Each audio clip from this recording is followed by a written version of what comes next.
আমার পিঠ পেছনে এত বড় কথা বলতে পারলা? তার মানে তুমি চাইছো যে আমি তোমার জীবনে না থাকি?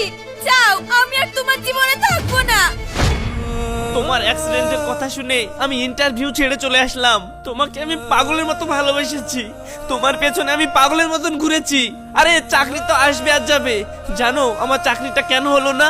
কারণ আমি তোমাকে ভালোবাসি।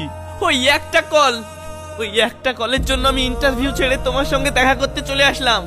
আর তুমি কি বললে আমার চাকরি পাওয়ার কোনো যোগ্যতাই নেই?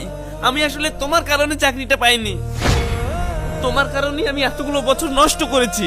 আজকে তোমার সামনে আমি সরাসরি বলতে পারবো, যদি তোমার সেদিন অ্যাক্সিডেন্ট হওয়ার কলটা না আসতো আর আমি যদি সেই কলটা না রিসিভ করতাম, তাহলে হয়তো আমি চাকরিটা পেয়ে যেতাম।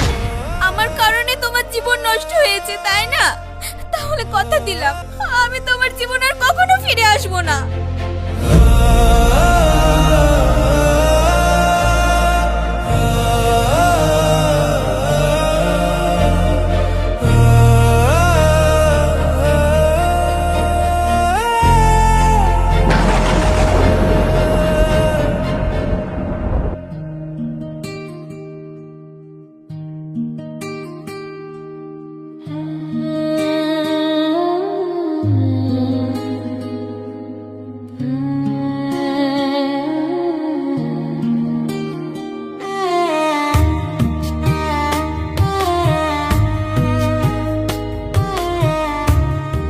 ভালোবেসে পেলাম আমি শুধুই যন্ত্রণা, রাত কাটে দিন আসে সে তো আসে না।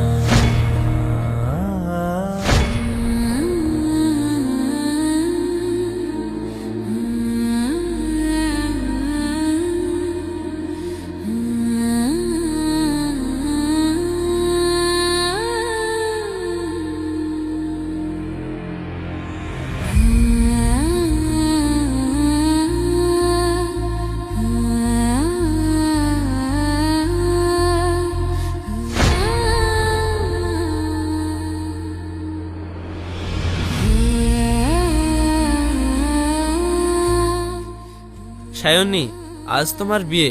তুমি ভেবো না যে আমি তোমার বিয়ে ভাঙতে এসেছি। সেদিন তোমাকে আমি দোষ দিয়েছিলাম, তবে সেটা শুধু রাগের মাথায়।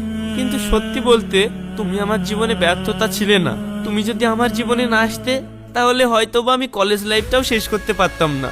কিন্তু তুমি আমার জীবনে এসেছিলে বলেই আমি হায়দ্রাবাদ এসেছি, চাকরি খুঁজেছি, সেটেল হওয়ার চেষ্টা করেছি, আর আমি চাকরি পেয়েও গেছি।